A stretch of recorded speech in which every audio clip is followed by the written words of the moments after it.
Like చేయండి, share చేయండి, subscribe చేయండి ప్లీజ్.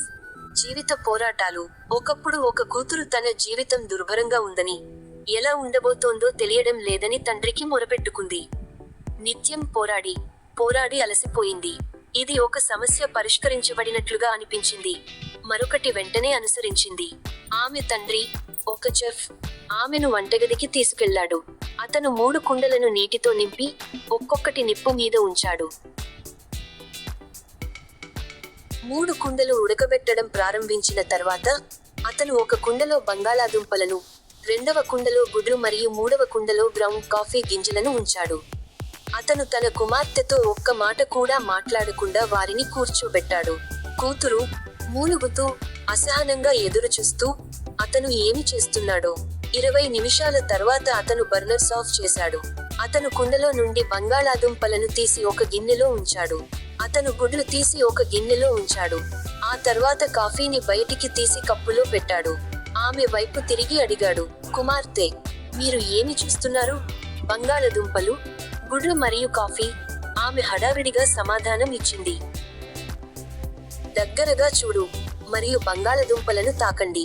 ఆమె చేసింది మరియు అవి మృదువుగా ఉన్నాయని గమనించింది. ఆ తర్వాత గుడ్డు తీసుకుని పగలగొట్టమని అడిగాడు. షెల్ తీసివేసిన తర్వాత, ఆమె గట్టిగా ఉడికించిన గుడ్డును గమనించింది. చివరగా, అతను ఆమెను కాఫీ సిప్ చేయమని అడిగాడు. దాని సువాసన ఆమె ముఖంలో చిరునవ్వు తెచ్చింది. తండ్రి, దీని అర్థం ఏమిటి? ఆమె అడిగింది. బంగాళాదుంపలు, గుడ్లు మరియు కాఫీ గింజలు ప్రతి ఒక్కటి ఒకే విధమైన ప్రతికూలతను ఎదుర్కొన్నాయని అతను వివరించాడు. మరుగుతున్న నీరు. అయితే ఒక్కొక్కరు ఒక్కో విధంగా స్పందించారు. బంగాళాదుంప బలంగా, గట్టిగా మరియు కనికరం లేకుండా వెళ్ళింది. కానీ మరిగే నీటిలో, అది మెత్తగా మరియు బలహీనంగా మారింది. గుడ్డు పెలుసుగా ఉంది. సన్నని బయటి షెల్ దాని ద్రవలోపలి భాగాన్ని వేడినీటిలో ఉంచే వరకు రక్షిస్తుంది. అప్పుడు గుడ్డు లోపలి భాగం గట్టిపడింది.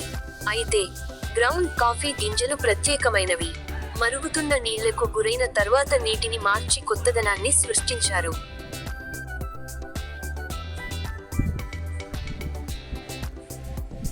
ఎవరు మీరు?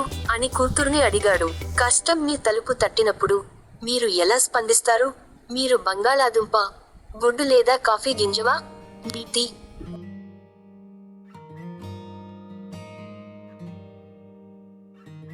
జీవితంలో, మన చుట్టూ విషయాలు జరుగుతాయి. మనకు విషయాలు జరుగుతాయి.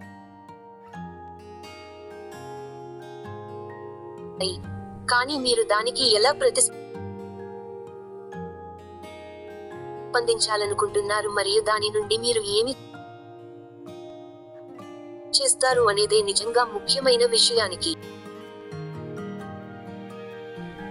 జీవితం అంటే మనం అనుభవించే